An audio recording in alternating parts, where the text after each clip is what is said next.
बच्चों कक्षा 12 रसायन विज्ञान लेसन 4 रासायनिक बल गतिकी। पहला आपका शीर्षक है अभिक्रिया का वेग। सबसे पहले हम ये जानना चाहें रासायनिक बल गतिकी किसे कहते हैं। तो किसी भी रासायनिक अभिक्रिया में होने वाले भौतिक परिवर्तन या रासायनिक परिवर्तन का अध्ययन रसायन विज्ञान की जिस शाखा में करते हैं, विज्ञान की वही शाखा रासायनिक बलगतिकी कहलाती है। यानी परिवर्तन से क्या है, अभिक्रिया की सांद्रता, चाहे अभिकारक की सांद्रता हो या उत्पाद की सांद्रता, बदल जाती है, जिससे उत्पाद का ताप, भौतिक परिवर्तन, रासायनिक यानी सब गुण उसमें से बदल जाते हैं, रासायनिक बलगतिकी कहलाती है। अब आ रहा है शीर्षक रासायनिक बलगतिकी के अंतर्गत पहला शीर्षक है अभिक्रिया का वेग। किसी रासायनिक अभिक्रिया का वेग। तो सबसे पहली बात, तो किसी अभिक्रिया में इकाई समय का मतलब 1 सेकेंड में हुए अभिकारकों या उत्पादों की सांद्रता में परिवर्तन उस अभिक्रिया का वेग कहलाता है। तो अभिक्रिया का वेग बराबर होता है अभिक्रिया का वेग बराबर होता है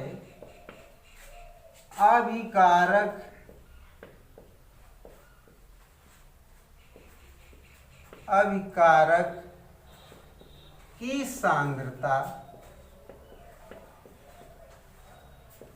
में कमी। कोई रासायनिक अभिक्रिया जब होती है तो अभिकारक की सांद्रता लगातार घटती चली जाती है बटे अभिक्रिया पूर्ण होने में लगा हुआ समयांतराल।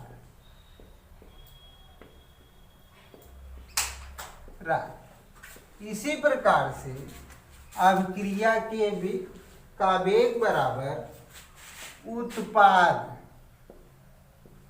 उत्पाद की सांद्रता में वृद्धि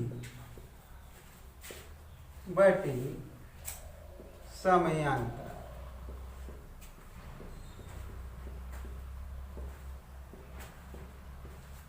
ध्यान दें, यहाँ अभिक्रिया के वेग सांद्रता पर निर्भर करता है और समय पर निर्भर करता है। जैसे जैसे समय बढ़ता जाएगा अभिक्रिया का वेग क्या होता है, अभिकारक के सापेक्ष क्या होगा, उसकी सांद्रता चूंकि घटती जाएगी, घटता चला जाएगा और उत्पाद में बढ़ता चला जाएगा।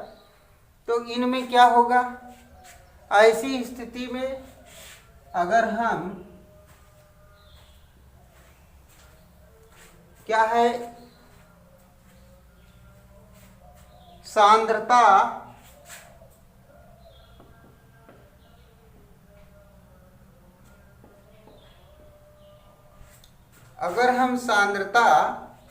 और समय के बीच ग्राफ खींचें तो हमारा जो ग्राफ होगा, अभिकारक की चूंकि सांद्रता घटती जाती है तो उसका ग्राफ इस तरह से होगा, और उत्पाद की सांद्रता जो है बढ़ती जाती है तो उसका ग्राफ इस प्रकार से होगा, ऐसे। ये देखिए अभिकारक है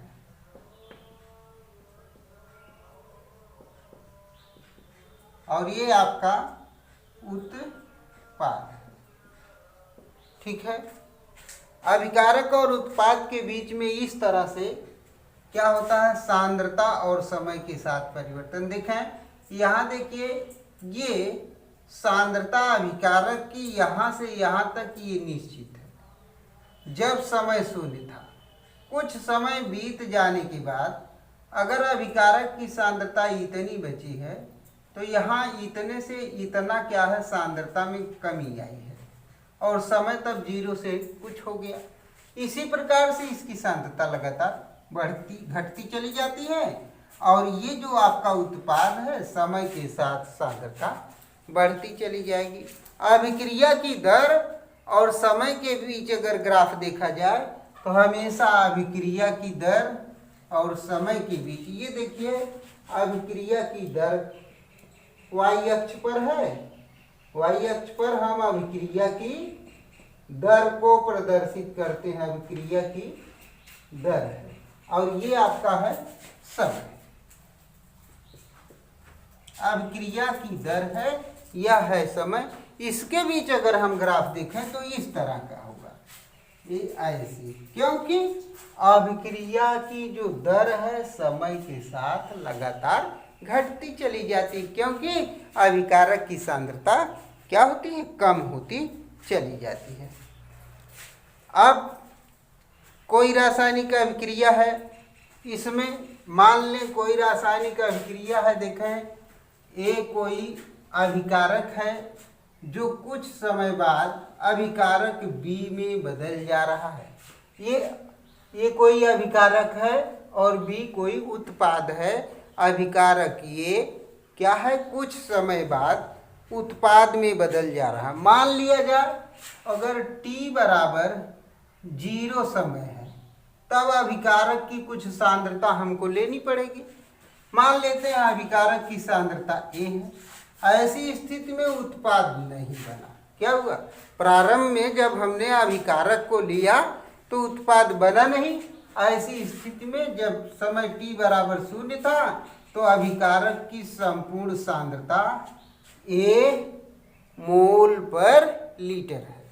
क्या है, मोल पर लीटर है। जब t बराबर कुछ समय यानी t बीत गया, t बराबर t समय पर अभिकारक की सांद्रता कुछ कम हुई, मान ले यक्स सांद्रता घट गई, तब इसकी शेष सांद्रता अभिकारक की A माइनस यक्स है और उत्पाद की सांद्रता इतनी है। तो इसको प्रदर्शित करने के लिए अभिक्रिया की दर बराबर हो जाएगा, क्या हो जाएगा, अभिक्रिया की दर यानी क्या हो जाएगा, dA upon dt equal to हो जाएगा क्या, कंसंट्रेशन ऑफ, क्या हो जाएगा, d और concentration of A minus x upon क्या होगा, dt हो जाएगा। ठीक है ना, ये माइनस इसके पहले चिन्ह लगा देंगे क्योंकि अभिक्रिया की जो दर है वह लगातार क्या हो रही, घट रही है। अभिक्रिया की दर क्या हो रही, घट रही है। इसीलिए इसी प्रकार से अभिक्रिया की दर बराबर हो जाता है उत्पाद के पदों में डी बी अपान डी टी। अब अभिकारक की उत्पाद की सांद्रता कितनी है, उत्पाद की सांद्रता x है, तो concentration of D D T with respect to x, ये देखिए।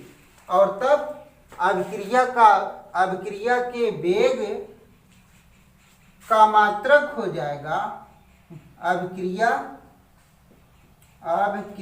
के वेग का मात्रक, अभिक्रिया के वेग का मात्रक बराबर हो जाएगा, कितना होगा, बराबर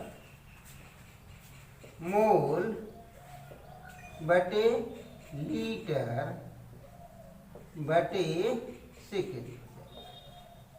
ठीक ना, इतना हो जाएगा। तो इस तरह से अभिक्रिया के वेग का मात्रक मोल पर लीटर पर सेकेंड हो जाएगा।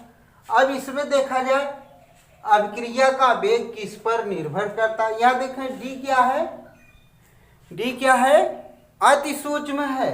इसे हम इस प्रकार से भी लिख सकते हैं, क्या लिख सकते हैं, delta B upon delta T. ये देखिए सूक्ष्म समयांतराल है, बराबर हो जाएगा डेल्टा ऐसे यक्स अपान डेल्टा टी। जब डेल्टा टी टेंस टू यानी शून्य की अग्रसर हो तो यही d D T with respect to क्या है d v upon d t यानी d D t of b, यानी बी के क्या है सांद्रता में होने वाला परिवर्तन किसके सापेक्ष, समय के सापेक्ष। बच्चों यह पूरी बात आप तभी समझ सकते हैं जब आपको अवकल गणित का पूर्ण ज्ञान होगा, और अवकल गणित में पढ़ाई गई होगी, ठीक ना, मैथमेटिक्स में। बस आज इतना ही।